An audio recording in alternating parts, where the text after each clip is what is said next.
Olá, boa tarde. Você acompanha agora notícias do Brasil e do mundo desta segunda-feira.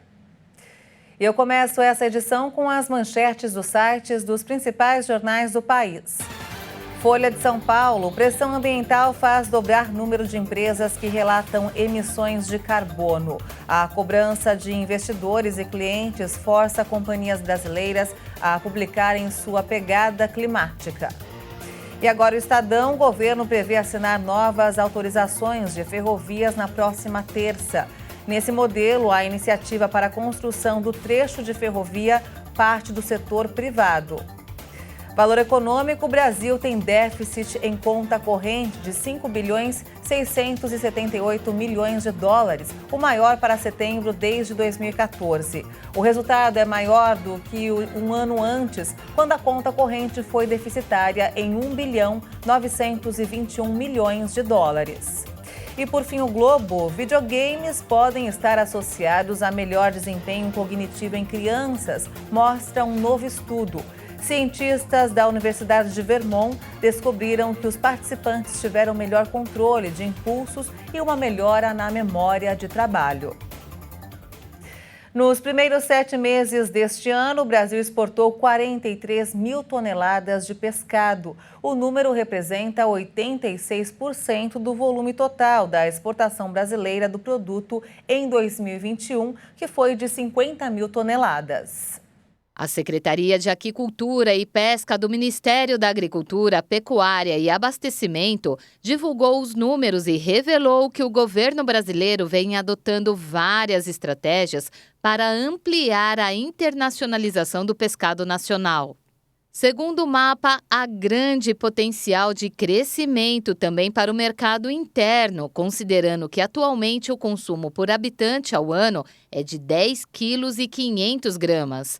A recomendação da Organização para a Alimentação e Agricultura é de 12 quilos por habitante no ano. Entretanto, na região hidrográfica amazônica, o consumo per capita de pescado pelas comunidades ribeirinhas está próximo de 150 quilos por ano.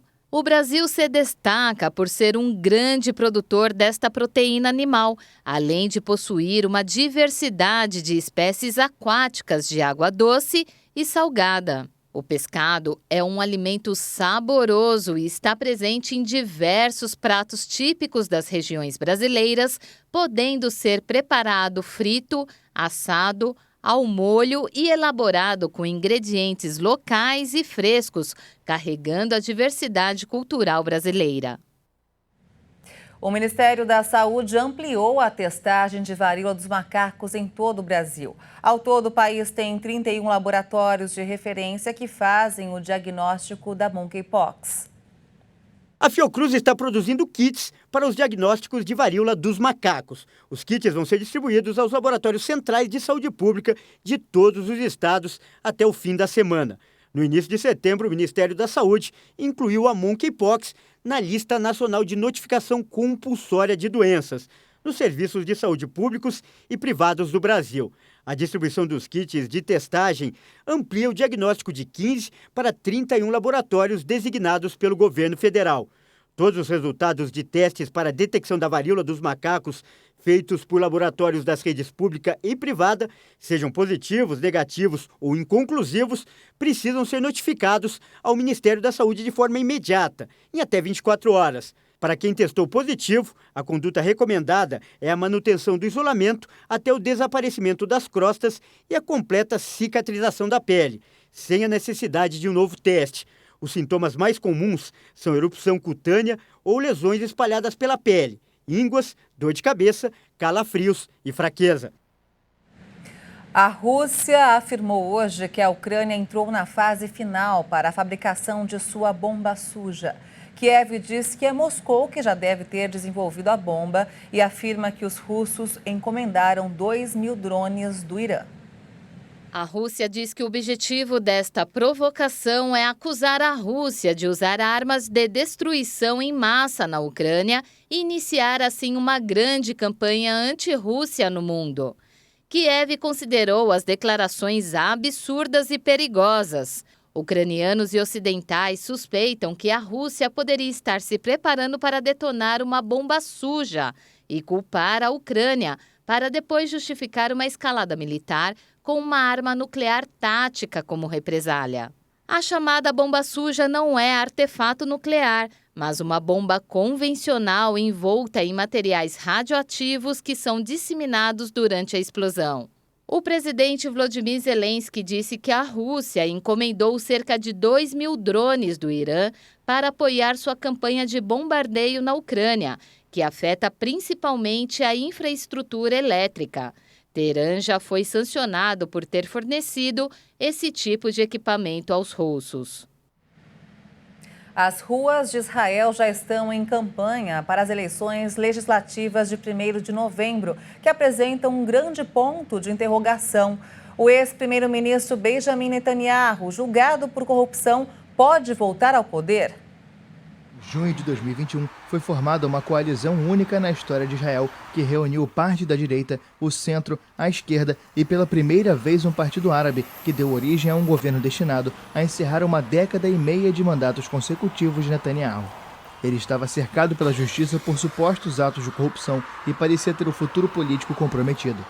Em junho deste ano, a coalizão perdeu a maioria no parlamento e precisou convocar novas eleições pela 5ª vez em menos de 4 anos.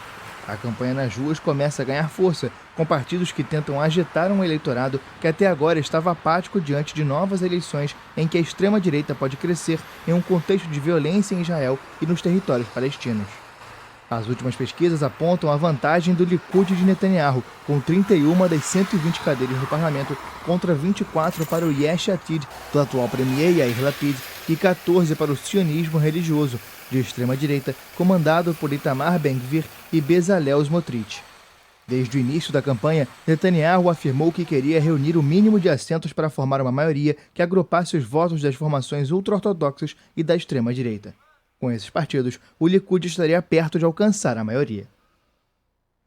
Um relatório publicado hoje pelo Greenpeace afirmou que as taxas de reciclagem de plástico nos Estados Unidos estão em queda, enquanto a produção do material aumenta.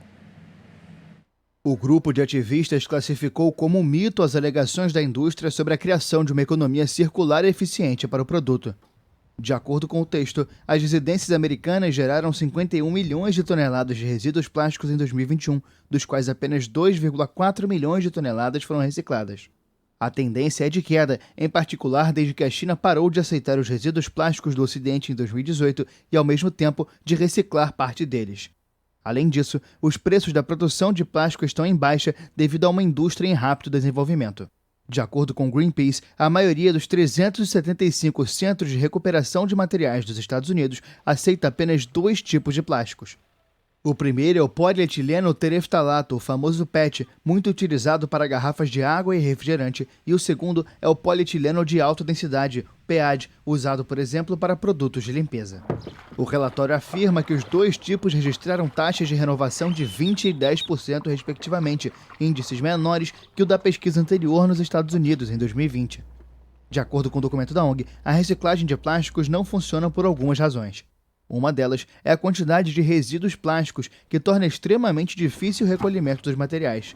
Além disso, o próprio processo de reciclagem do plástico é prejudicial ao meio ambiente, porque expõe os trabalhadores a produtos químicos tóxicos e gera microplásticos. Outra razão que impede uma maior reciclagem é o preço. O Greenpeace destaca que os novos plásticos competem diretamente com os reciclados e são muito mais baratos de produzir, além de serem de melhor qualidade. E essa edição fica por aqui. Eu volto logo mais no Jornal das 18h30, ao lado de Juliana Dariva, com outras informações. Obrigada pela sua companhia e até lá.